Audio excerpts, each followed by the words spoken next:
Okay, Hello. I think we're here. Perfect. Okay, so we have officially begun. My name is Katie Valentine. I'm the Director of Online Learning for Disciple Seminary Foundation. I am here with Reverend Caroline Hamilton Arnold, and she is the Week of Compassion Associate Director for Domestic Disaster. And we're so thrilled to have you here. This is a really important topic. And as we get started, let me orient everyone first to some technicalities. We have a chat box that you can use anytime. Feel free to type in questions there. I'll be monitoring that. We'll have a few polls, a few other questions for you as we get started into the material and into the webinar. And I want to begin just with a quick orientation to my own experience with disaster and disaster response. I live in Chico, California, and we are the center of the disaster relief for the recent Camp Fire, the most destructive fire in California history. And 2 years before this fire, we experienced the Oroville Dam crisis, where the dam in the nearby city of Oroville was under threat of breaking and would have flooded like 4 cities. And so all of Oroville was evacuated to Chico, here where I live. So fortunately, the dam did not break, but there was a week-long crisis of we had to respond to people who were evacuated with, in most instances, about 5 minutes of notice. And then with the Camp Fire, we are about 3.5 months post-fire and just beginning to feel the effects of all the trauma after the immediate crisis. And we're still a little bit in crisis mode. So I know firsthand what it's like to have to respond quickly. In one instance, we did not have a plan. And in the second instance, we did. We had a trial run. So I know how critical that these plans are. And I got to meet with Caroline in person, who came up with Week of Compassion to be a presence in the middle of our disaster response planning. Which will be ongoing for the next 2 years. So I'm so thrilled to welcome you here. I know firsthand the great work that Week of Compassion does, and I will just turn it over to you now. Let me just encourage everyone to minimize all your other distractions, be as present as you can. We'll be here about 50, 60 more minutes. We started just a few minutes late, and we have some special things for you towards the end of the webinar. So make sure you stick around so you can have access to all of those as well. You'll be the very first people to hear about some of these options. So Caroline, thank you so much for being here. Thanks for having me, Katie. This has been something I've been hoping to do, and a disaster preparedness and recovery plan initiative is part of the strategic goals for the domestic disaster response piece of the Ministry of Week of Compassion. And so this is a really wonderful opportunity. As a DSF alum, I'm especially thrilled that it's through DSF. So thanks everyone for being here. I tend to talk fast. We have a lot to get through and an hour to get through it. So if I am overwhelming you, mark it in the chat box and Katie will tell me to slow down. Yes, I do have control here. Great. During this hour, we're going to explore essentially 4 things. We'll go over the phases of disaster, which is just a way of conceptualizing how a typical disaster unfolds and how the recovery unfolds. Within that, we'll look at the physical and emotional needs that people experience in the wake of a disaster. We'll talk about disciples' responses. I'll share some stories of specific responses and kind of an overview of the denominational ministries and how disciples tend to respond.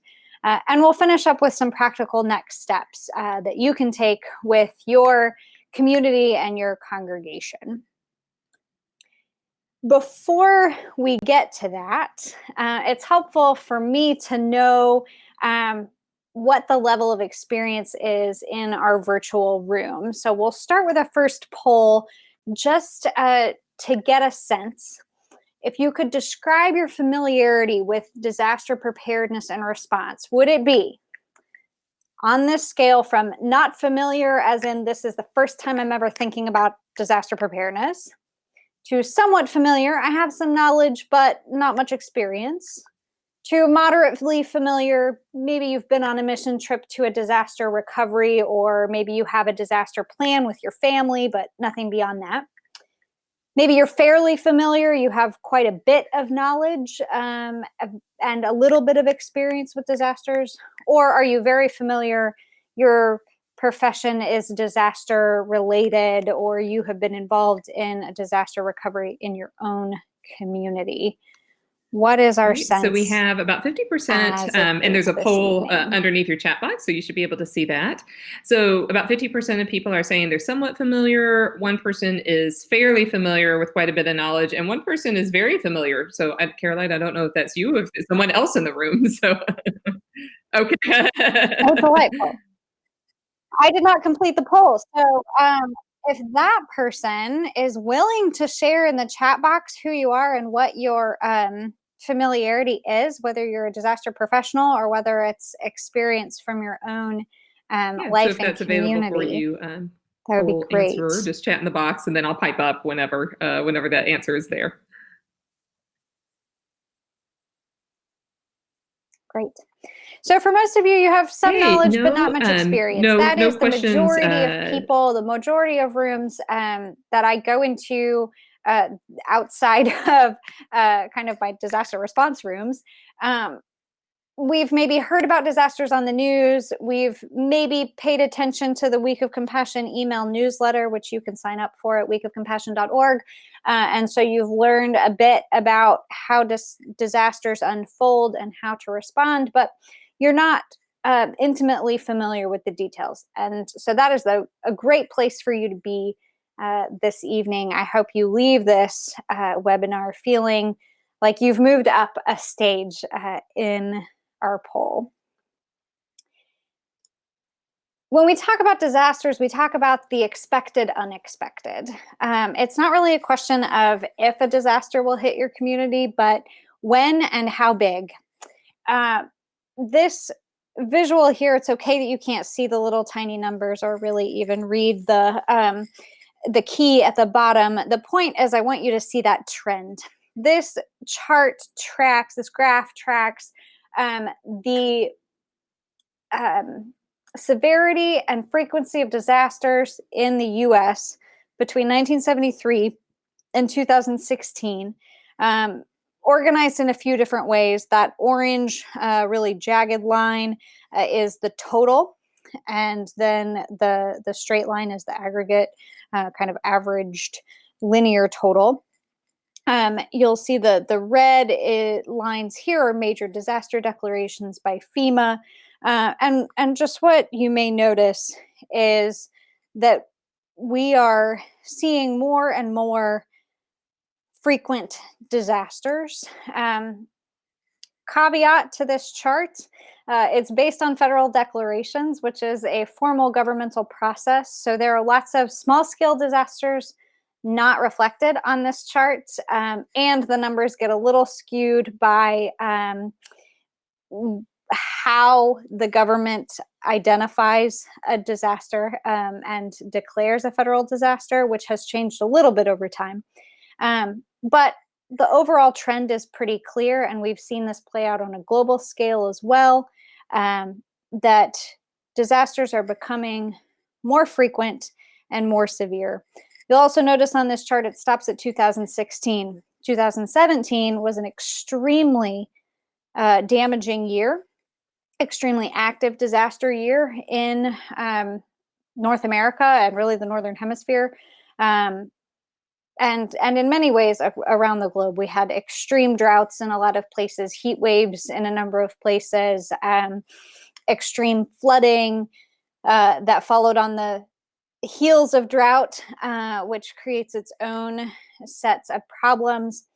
In North America, we had a very active hurricane season. You may remember Harvey and Irma and Maria hitting right one after another. And then on the heels of that, several major fires in California.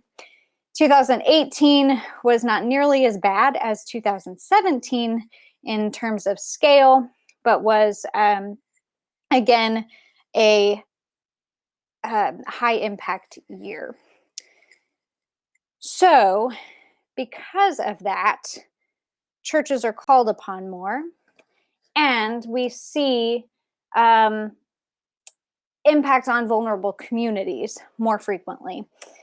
The National Climate Assessment, which comes out of a federal government report, has indicated a number of different trends going forward.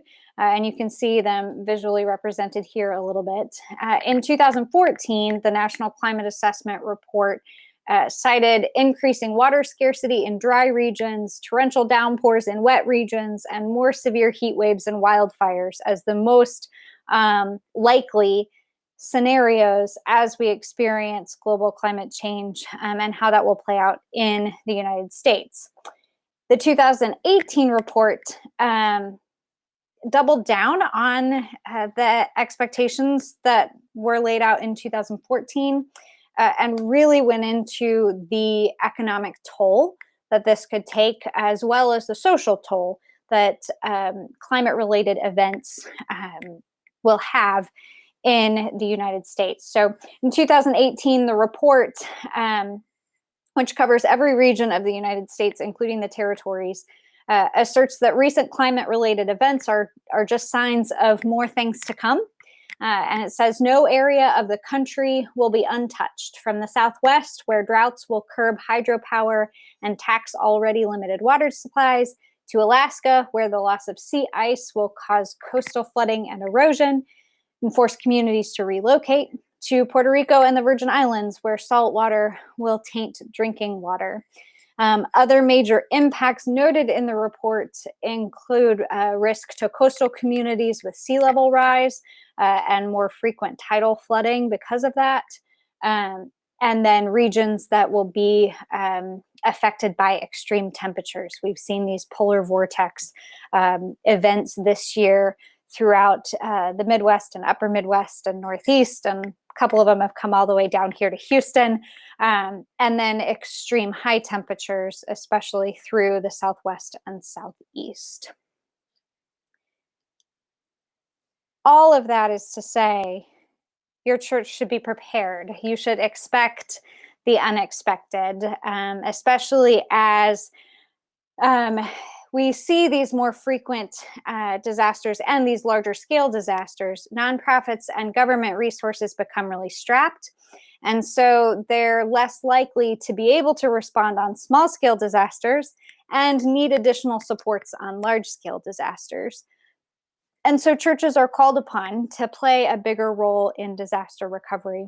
And actually, in the current strategic plan from FEMA, it's named that these partnerships are valuable and necessary going forward. And in addition to promoting a culture of preparedness, FEMA is looking to how they can maximize the relationships that already exist in communities for preparedness, mitigation, and response for disasters. And that includes especially faith communities. Even if you don't experience a disaster, large-scale disaster, you will most definitely be at some point in a position to help other communities.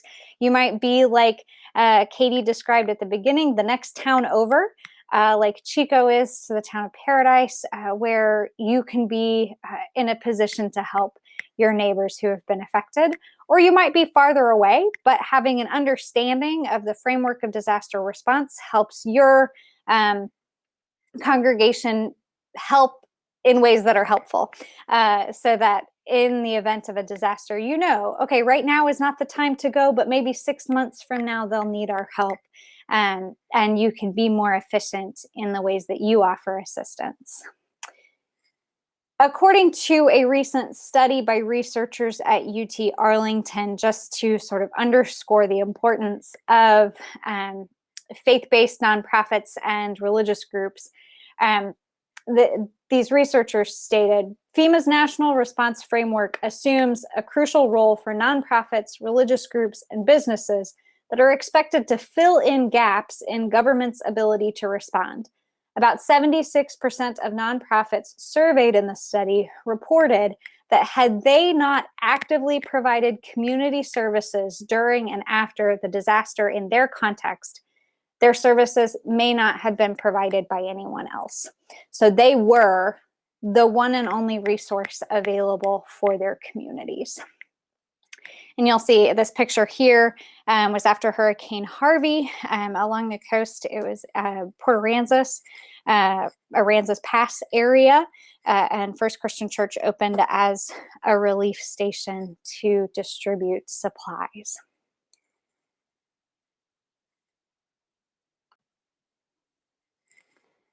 Before we get into the detailed phases of disaster, I'm going to give a pause and see, Katie, if we have any questions. Well, two questions or comments that are relevant. One, you had asked for the person who is very familiar with disaster relief. And so that's Dan Reese, who volunteers as a county, regional, state emergency planner, ESF6, and I'm a DOD planner. I don't know what most of those acronyms mean, but it's great to have you here, Dan. That's excellent.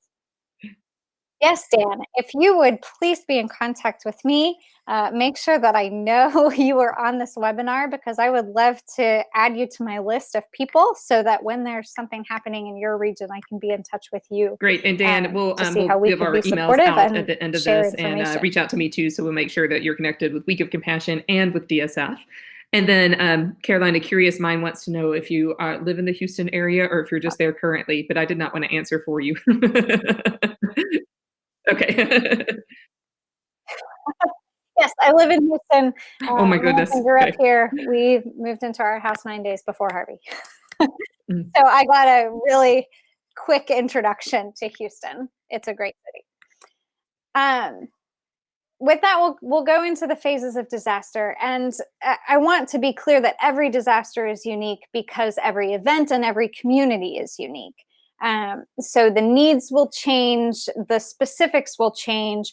There are particularities for every disaster recovery, but they do follow a predictable pattern, and that is laid out here in one visual. And understanding this pattern can help you understand what the unique needs are at different times and think about where your congregation can fit in. When you're in the midst of the chaos of a disaster response, it can be helpful to know there's a pattern to things, and it can help you anticipate what is coming next. So another quick poll. How long? Thanks. And so everyone, you'll see the second poll up now. And I believe you have to scroll down a little bit to see it. And we have a few responses coming in. If you can't, for any reason you can't see the poll, you can just type your answer into the chat box and I will do my best to do quick math. But we have quite a few answers coming in now. And so far, 100% of people say more than 3 years.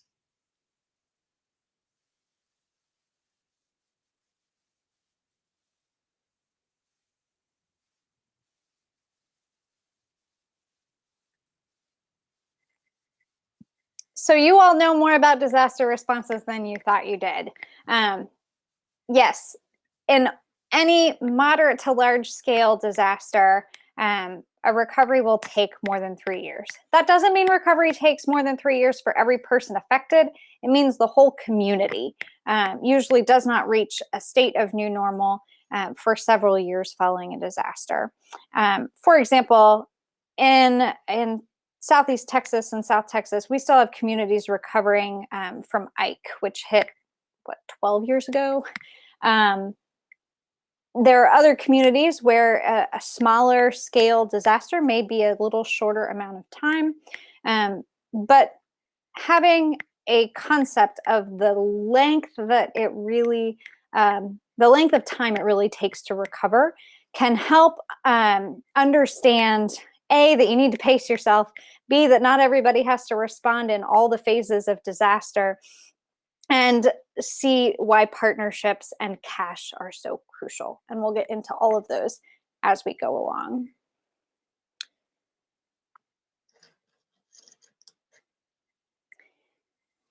So our first phases of disaster, we have warning and then the impact to the actual disaster itself. Warning can be everything from the kind of constant warning of, I live in an area prone to earthquakes or to floods or to tornadoes, and so I should know what the tornado siren sounds like. To the notice of an impending threat, the actual tornado siren going off. Some disasters, you get a lot of advance notice. Hurricanes, you tend to get, at least a couple of days to prepare, whereas an earthquake can strike with no notice outside of the seismologic labs. Then you have the actual impact, and that is the event itself and those immediate hours and sometimes days as the event is unfolding. The most important thing at that time is to get yourself safe, to help your immediate neighbors if and how you can, and to let trained first responders do their jobs, to listen to the emergency management officials when they're saying, shelter in place, evacuate now, where you should be going, and what kinds of responses are appropriate in the moment. We have an impulse to go and help immediately, but then often can actually just become a burden on those trained first responders, those emergency workers who are trying to protect the lives and safety of people who are in the midst of the disaster. And as I said, this can range from a few minutes to a few days, or in extreme situations like with Hurricane Maria, the actual impact emergency rescue phase can be several weeks or extend into months. The next phase is the relief phase, and this begins just after the event has occurred and is really about meeting basic human needs: food, water, immediate medical needs, shelter. We're basically asking the question, are people safe? This usually lasts a few days to a few weeks. In a very large or prolonged disaster, the relief period can extend for longer periods of time. I'm thinking about the fires recently in Northern California, where folks were evacuated from their homes for weeks. And so there were relief needs for an extended period of time as people were staying in shelters and needing food and clothes and water and medicine and those kinds of things. Following that, we have the assessment phase. And in some of the visuals you'll see of the phases of disaster, this piece gets left off. And I think that does a real detriment to understanding how disaster response happens. The assessment phase is the most forgotten phase, perhaps one of the most important parts of the disaster, and also one of the most frustrating parts of a disaster recovery. It often takes many months. This is the time when we're trying to get a handle on what exactly the scope of damage is, who will need assistance going forward, what resources are available, what resources we need to find. It's lots of spreadsheets and meetings and logistical conversations. It's insurance applications and FEMA applications, and working with the case manager to figure out what resources can fill the gaps for people. And it feels like nothing's happening because a lot of what's happening is kind of behind the scenes and laying groundwork for the long-term recovery. But this is a really important phase because it helps us be more efficient with funding to make sure that it's not just the loudest folks who get assistance, but those who really need it most. And it helps so that we're not just kind of shooting from the hip as we're planning recovery, so that we can say, this is a moment when we can improve our community, when we can say, maybe we need to do some buyouts or relocations of this community that frequently floods, or maybe we need to reassess the flood maps and do higher elevations, so that we can be smart in our recovery efforts to also be efforts toward mitigation for the future. This is the period where you often hear folks starting to gripe about, well, $1 million came in and no money has gone out. Why hasn't that money gone out yet? It's because we're making plans for how to spend money most effectively. And a large chunk of that money is invested in long-term recovery. This is the bulk of the recovery and where the bulk of money is needed. It also tends to be a somewhat neglected phase when it comes to attention and funding because it begins well after the disaster and takes so long. You all already know it can take 3 years or more for a recovery to happen. So long-term recovery generally doesn't really get rolling with sustained rebuilding efforts for 6 to 9 months after a disaster. Folks who have their own insurance and resources might get back into their homes a little quicker, but in terms of a full-scale community recovery, it takes a while. The earlier community can really shift into long-term recovery, the better, but it requires a lot of moving pieces to come into place. So the more those partnerships are in place beforehand, the more quickly communities can move into the long-term recovery phase. Part of the issue is that by the time a community is fully into long-term recovery, other disasters have happened elsewhere. And so focus has shifted, the media attention has shifted, and folks can often feel forgotten by the time they even really get started in their recovery. And so we'll talk later about how disciples invest, especially in this phase of disaster. And finally, we get to a new normal and a time for preparing for the next disaster or next crisis event that will come. We really try to stress that it's a new normal. People don't get back to normal. Things aren't back the way they were. They get to a new way of being. In several ways, it can be helpful to think about this whole cycle, but especially this piece, as similar to the process of grieving a death. When somebody in your family dies, your life doesn't go back to how it was, but you do find a new rhythm and a new way forward. I think it's also helpful to think about that metaphor when we think about our assistance through the phases of disaster. Because if you've experienced a death in your family or have been around folks who have, all the casseroles come in that first week, there are lots of people calling and checking in, and maybe through the funeral a week or so after. But 3 months, 6 months later, first Christmas, first birthday, random days when some smell or thought reminds you of the person who's no longer with you, you could really use a casserole, but you've emptied the freezer already, and other folks have kind of moved on.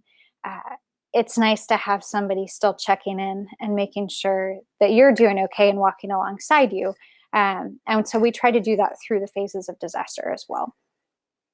Question in the chat box so people can see it. So even if you're on a mobile, this is just another way to visualize those phases. We would love to hear your you answers can about that. see the green before the disaster is that preparedness phase with a warning potentially in there. And then you have the short term, it just takes a minute. the intermediate, which is that assessment phase, and the long-term recovery. A few things to note with this visual and why I think it's helpful is that they're not discrete stages. That flow chart kind of makes it look like the short-term relief phase ends before we do assessment. And really, they bleed into one another, and steps for long-term recovery are happening early on, and they all kind of overlap. The other thing to note here is that needs change with each phase. And really, we could zoom in on this visual and see that needs change on a small scale from day to day and even hour to hour. So, interactive piece here. What do you notice about needs over time? What are some of the consistent needs that you notice in the different phases?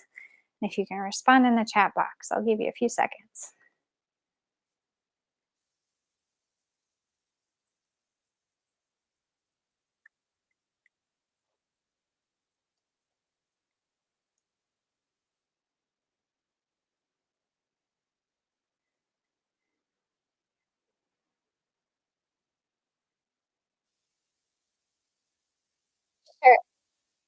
We'll see if you are right retroactively. Communication, yes, I see the first one. First important answer. The first thing is information and communication. Um, I hear it over and over and over again from survivors who are frustrated because they just don't know what's going on. And the more that we can communicate, and this is where churches can be especially helpful because we have a literal pulpit every week from which we can share information and be a point of connection between government officials, long term recovery groups, and the people in our pews.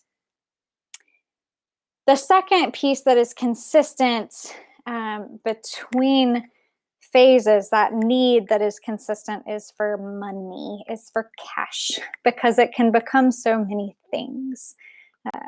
So, Katie, I think we're ready for the video.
Great. This is why Week of Compassion emphasizes so often our little mantra of stay, pray, and give. Because your giving can be useful throughout the whole cycle of disaster response and recovery. Here's just a third visualization because we learn things differently of those phases. You'll see those same sort of pieces there. But this one has an added element in that needs are not only physical and material. We have emotional and spiritual responses to disasters, both individually and collectively. And this visual comes out of some research in trauma response that really does map onto both the individual and collective emotional responses to a disaster. We have a sort of downward dip at the actual emergency as people are going through the event itself. And then we have a sort of euphoric period where you see the slogans coming to the front, Houston Strong, or Josh Baird, director of Disciples Volunteering, worked and lived in the New Orleans area after Katrina, and they had New Orleans proud to swim home. And we have this community cohesion. We're going to get through this. We all banded together. Never have I known my neighbors so well. It's all of that kind of feeling and a sense of relief that we made it through. And then we start going into that assessment period, and the euphoria wears off. And people start to despair because things take longer than they thought it would, or they get bad news from the insurance, or just because normal trauma response, this is what happens to our bodies chemically, is the adrenaline of the event wears off over time. And people can sink into hopelessness during that period. And everybody kind of goes along this track at a different speed, and it's certainly not always linear, but it does kind of map on to these phases. And so 6 months out or so, from 3 months to 6 or 9 months, it can be really, really hard. A colleague of mine who is a pastor in Newtown, Connecticut, and was early chaplain on the scene after the Sandy Hook school shooting, talks about that first valley of the event as the valley of death, and this second drop as the valley of the shadow of death, which can be harder and longer to get through. And yet we as the church are called to be that voice that says, though I walk through the valley, I will fear no evil. And that we are the ones who accompany and remind folks that our God accompanies them through that valley as well. And then hopefully long-term recovery really gets rolling, and as a community, we start working this upward hill to find that new normal. And there will be low points. There will be moments of anniversaries, or the next big storm, or the next time the tornado sirens go off, that kind of drop people back into their trauma responses. And so to know that it's not just a straight path up, and that people continue to need that emotional and spiritual support. We as church are really important during these phases in helping people deal with the emotional and spiritual responses. And at the same time, we have incredibly dangerous power. And a lot of the kind of churchy cliches can actually be pretty damaging to people who have been through major trauma. And so in the short course, which you'll hear about later, we will spend some more intense time looking at kind of responsible ways to be emotionally and spiritually present for people as they are going through disaster recovery and dealing with trauma.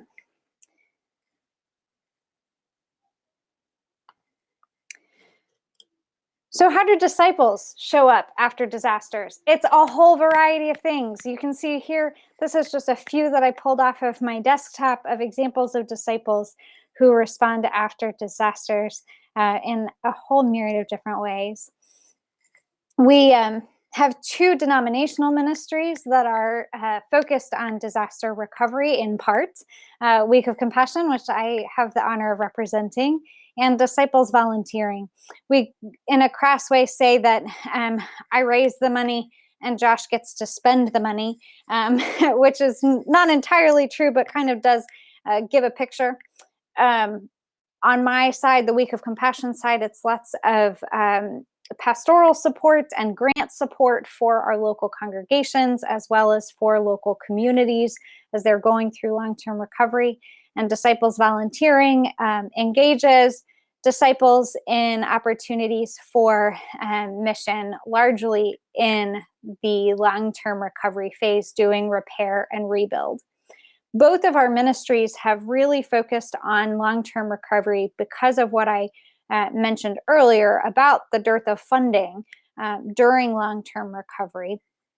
And because we know we're not the biggest denomination, we're not always the ones with, the big church on the corner that can be the distribution center, or the church that's going to have an immediate presence, but we can make our assistance go much further if we are strategic about when we deploy. That said, we do have congregations that respond in every phase, and Week of Compassion is there to support those congregations as well. This is Kingwood Christian Church that operated an emergency shelter for evacuees. They were on a list with the emergency management folks in Kingwood. So when the lake started to come out of its banks during Hurricane Harvey, Kingwood Christian Church was called up as an overflow shelter. Also, during that kind of relief phase, we have disciples who have collected and distributed supplies. So, like the First Christian Church in Aransas that I showed earlier, or First Christian Church Katy that distributed supplies from their congregations and their church buildings themselves, or more selective distribution like happened through the North Carolina region, where they took a few to targeted neighborhoods through contacts with our churches across the region. This kind of helps to move through phases, these kinds of resources, early cleanup so that folks can start getting things in order. And you'd be amazed at how grateful people are for rubber gloves and rope and dish detergent, which is largely what's in these buckets.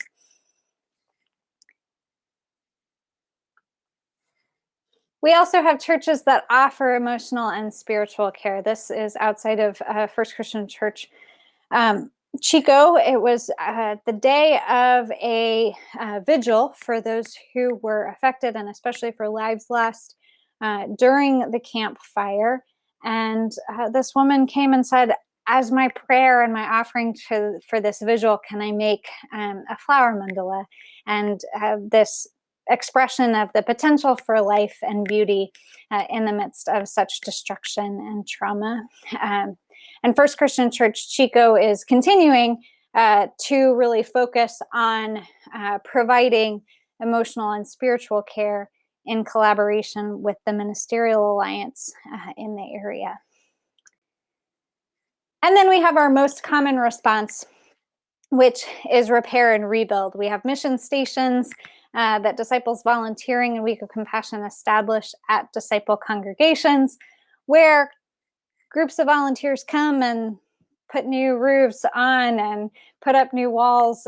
And if you are interested in volunteering, I can point you to the right places. We have a couple of responses ongoing right now.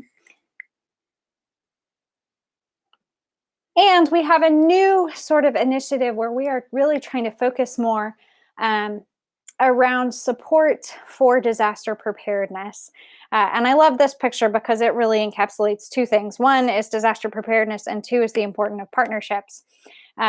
This is an organization called ECHOS, which started as a kind of health support organization, largely for immigrant communities in Houston. And after Hurricane Harvey, sort of shifted into some immediate case management and helping folks navigate the disaster application world. And they started hearing from folks, we are really nervous about the next disaster. We'd really like to be prepared, but we can't afford preparedness supplies, and we don't even know where to start. And so with our partners at ECHOS and Church World Service, Week of Compassion helped to do some train the trainer events so that they can now train their clients in disaster preparedness and outfit them with a sort of basic disaster preparedness kit.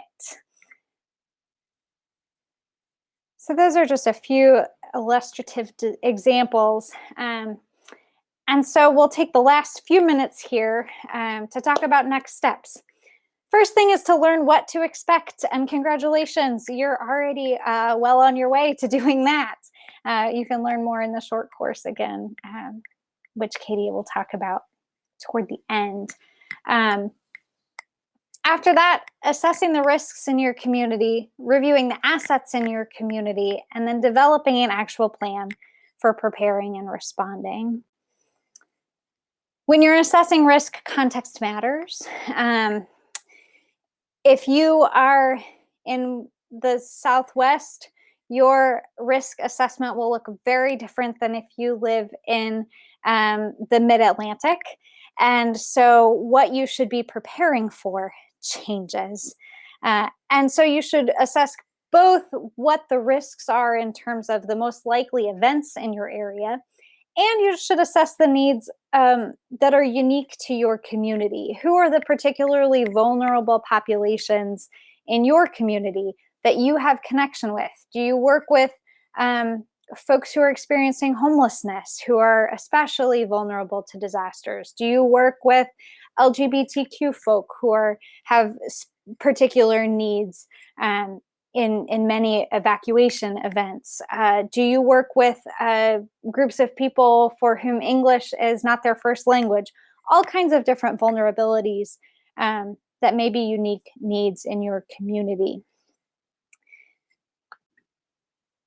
So really quickly, again, asking for some feedback here.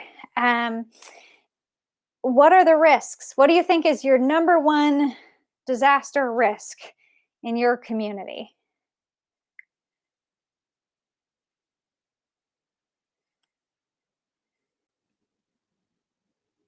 Great. While people are typing in, it's I'll just say quickly that when I first saw the chart that Caroline provided on the phases of disaster relief, it was such a relief to me because people in Chico have gotten really mean lately.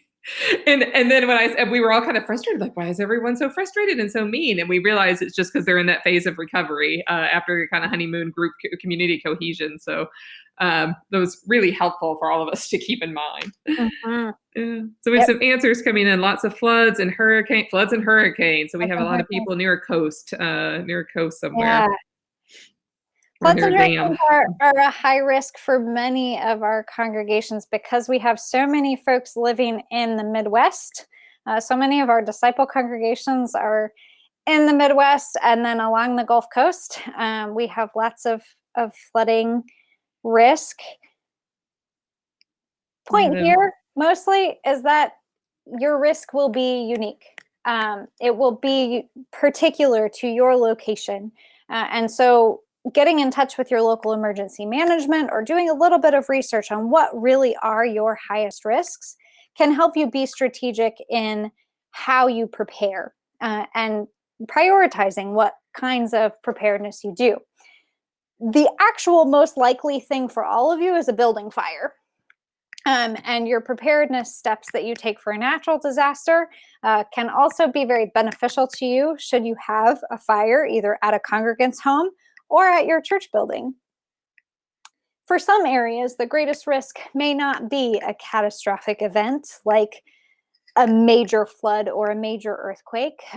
It may very likely be an extreme temperature event or a localized flood, or as I said earlier, something like an apartment fire or sort of a small scale disaster.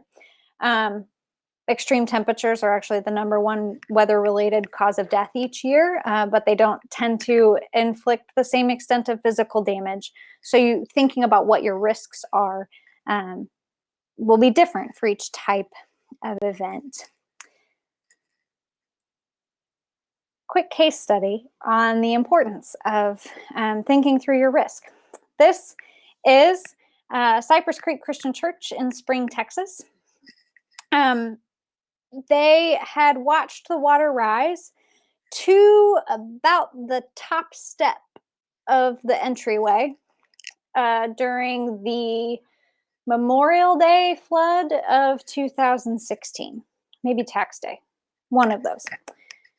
And so they thought to themselves, we should probably get our flood insurance reassessed because the water almost came in. And thankfully, some members rallied around that idea and really made it happen. They had a new assessment done, and it resulted in a pretty major change. They had to have surveyors come out and measure the elevation of things, and fairly extensive process, but meant a change in their insurance coverage, which was a good thing when Hurricane Harvey hit and all 4 buildings of their campus were flooded to multiple feet.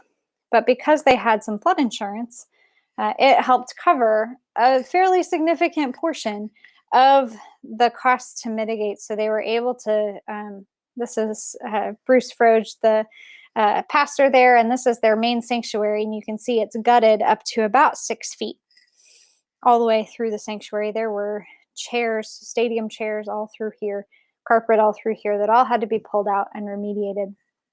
But they had a significantly improved situation because they had appropriately assessed their risk for flood in advance of the event.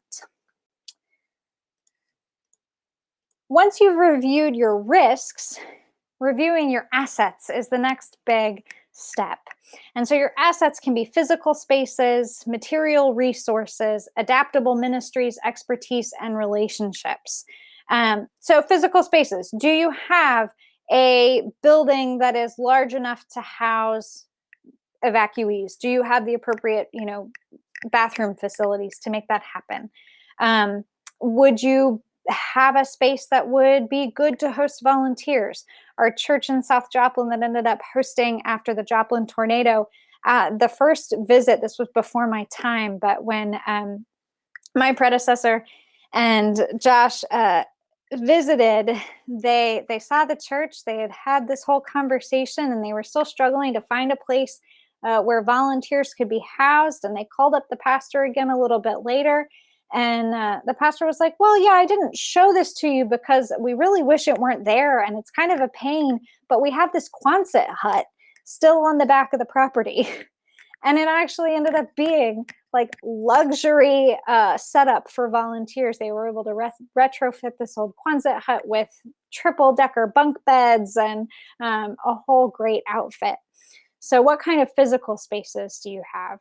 What kind of material resources do you have? Do you have cash?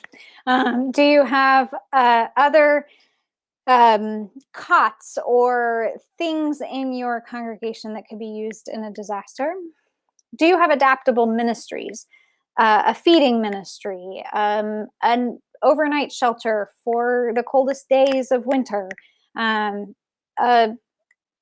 mentoring with kids? All kinds of things can be used with minor tweaking after a disaster. So thinking through what ministries you have that could be retooled.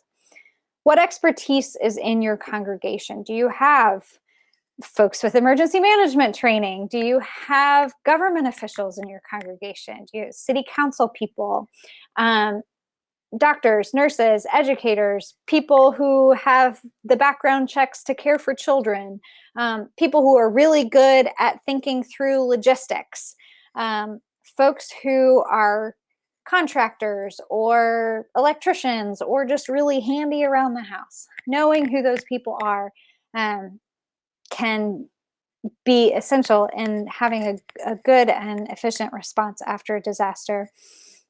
And then what relationships do you have? What agencies do you already work with in town? Are you part of a ministerial alliance, like the Ministerial Alliance in Chico that is allowing First Christian to continue their response with emotional and spiritual care there? Who can you partner with? What relationships can you leverage to make things happen? Couple quick stories to illustrate those because you want to use what you have. The picture on the left is First Christian Church in Washington, North Carolina. They have a furniture bank in their congregation. It actually grew out of their Hurricane Floyd response, and they just kept it going. They had been distributing furniture after Floyd to folks who have been affected by that hurricane, but realized there were folks in town who needed furniture as they were transitioning out of homelessness or who were just living on the edge.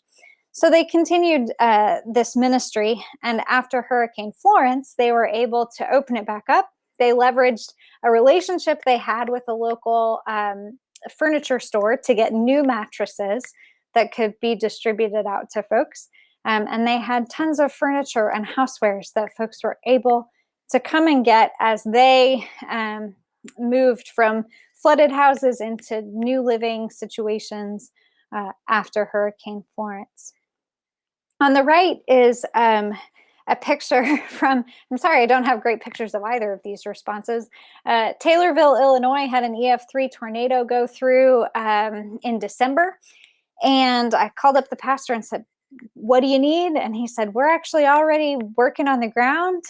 We have this ongoing partnership. We're board members for Missions for Taylorville, which was kind of a Habitat for Humanity type repair and rebuild for folks who were low income in the town.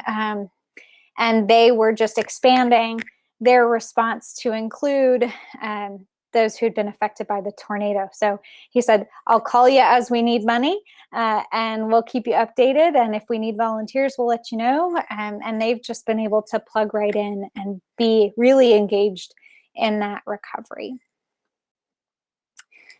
So then the next step after you've assessed your risk and assessed your assets is to actually develop a plan. It might be as simple a plan.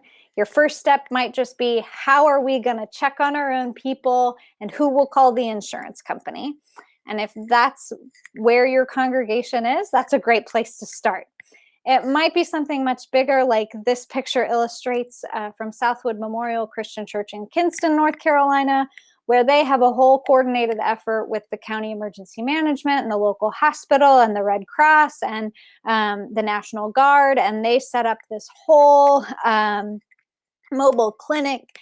They did this after Hurricane Matthew, and then had a slightly adjusted version after Hurricane Florence to provide a space for emergency management to have a kind of remote office and meeting point. There are lots of resources to help you continue in this process as you're thinking through your risks, your assets, and what your plan can be. Ready.gov has great resources both for individuals and for communities and houses of worship. It's not the most easily navigable website, but there are some really great resources on there. Help and Hope, Disaster Preparedness and Response Tools for Congregations, is a brief volume that was edited by the former executive and associate director of Week of Compassion in collaboration with Church World Service, published by Chalice Press. We get a portion of the proceeds whenever you purchase it, and has lots of good resources, accounts from different people in the field of different phases of the disaster recovery cycle. And then what is in the works currently is a congregational planning guide. It is not quite finished, but for those who participate in the short course that Katie will give information about, y'all will be our beta testers. So I hope you will be on the lookout for that. And then once it is finalized, all of you who are on this webinar will receive copies when it's ready. So with that, we have maybe 2 minutes for questions. And I'm happy to stay on longer if others have questions as well. Yeah, everyone, please thank you so much, Caroline. So helpful. And as someone who's just living in the midst of this recovery, this is really, really helpful information. So please type in any questions that you still have into the chat box. And I know we had one that came in, and someone asked a very nuts and bolts question about how Week of Compassion manages money in response to overhead. Like, what's the percentage that you try to keep overhead at? We work really hard to keep our administrative costs down. So we have a pretty bare bones staff. It's the executive director, me as associate director for domestic disaster response, an associate director for communication and marketing, and a quarter-time administrative assistant. And we no longer have an office at the Disciples Center. We all work from our offices at home. We pay for a cubicle. All of that said, that is all covered by undesignated gifts and returns on our endowment. When folks donate to a disaster recovery, if you make any designated gift, but to a specific disaster recovery or to U.S. storms and fires, 100% of those designated gifts will go to supporting those communities.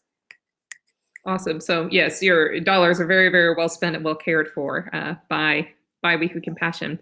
Well, the one thing that I want to turn to all of you and to show you is that we are going to be offering a more extended version of this. So Caroline has generously given us an hour, and we know that an hour is great to start thinking about what our next steps are, and that congregations have, as Caroline said, very unique role to play in disaster relief and disaster responsiveness.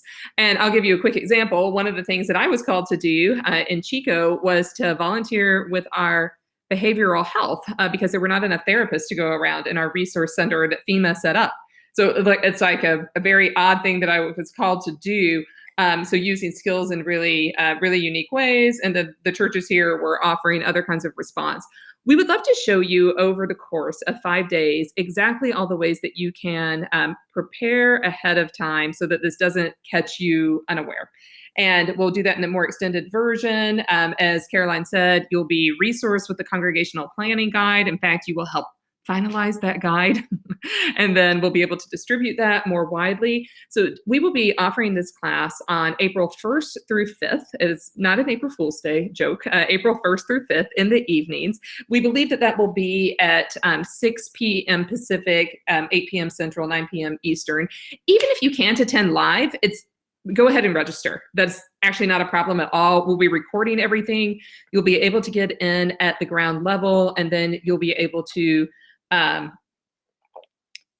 access to all the materials and all the upgrades that we make as well. So the best time to prepare is now. The best time to register for this course is actually right now, even if you don't know what your schedule is, because this is the lowest tuition probably that we're going to have for this particular course.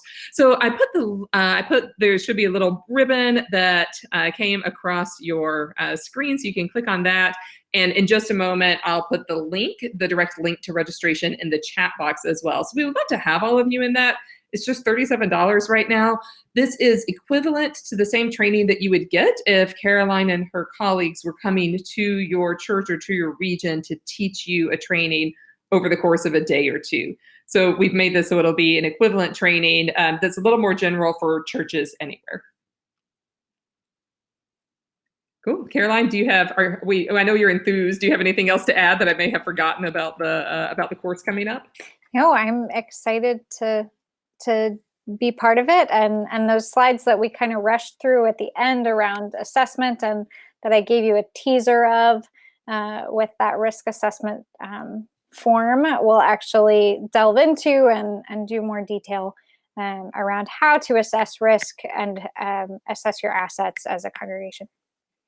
Awesome. And for those of you who are in congregations where you think you might have 5 or 6 people who would like to attend, contact me individually, because we can provide a congregational rate for this course, and half of the proceeds will go to Week of Compassion. So we believe it's money exceedingly well spent for you personally and for this particular ministry that's been very present in all of these disasters. And in fact, they'll call if they know there's a disaster in your area, they'll call and check on you. And you have my email on the screen here. Yes. So if there's a disaster in your area and I haven't called to check on you because I haven't heard about it, I always appreciate when folks notify me that things are going on, especially if it's something that doesn't make the national news. Wonderful. And in addition to the course and the registration, which I've provided for you, you'll receive all of that in a follow-up email tomorrow as well. Caroline's provided a few PDFs, and so I'll be sending those out to all of you who are here tonight, so you can just keep some of that vital information at your fingertips as well. So everyone, just join me in thanking Caroline. She's done just an amazing job preparing all of this and for her work in her ministry. Thank you very much for being here, and thank you. We're excited about next steps. Yeah, and thank you for your patience with our technical difficulties at the beginning. And I hope you didn't have to wait too long. No, and you're getting lots of thank yous coming in. Oh, lovely. Yes, very appreciative crowd. So thank you everyone for being here, for taking this so seriously. We know it's hard to start engaging in this topic. It's so important, and will make it makes you effective more quickly when you have this level of preparedness. And that's really the most important thing for the kind of work that you're all doing. So thank you for investing your time and being here. Absolutely.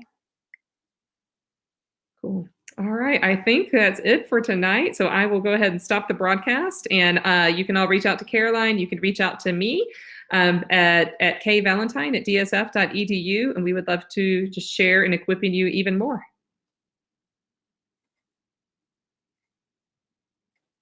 Cool. All right. Thank you, everyone. Thanks, good night. Everyone. Have a good night.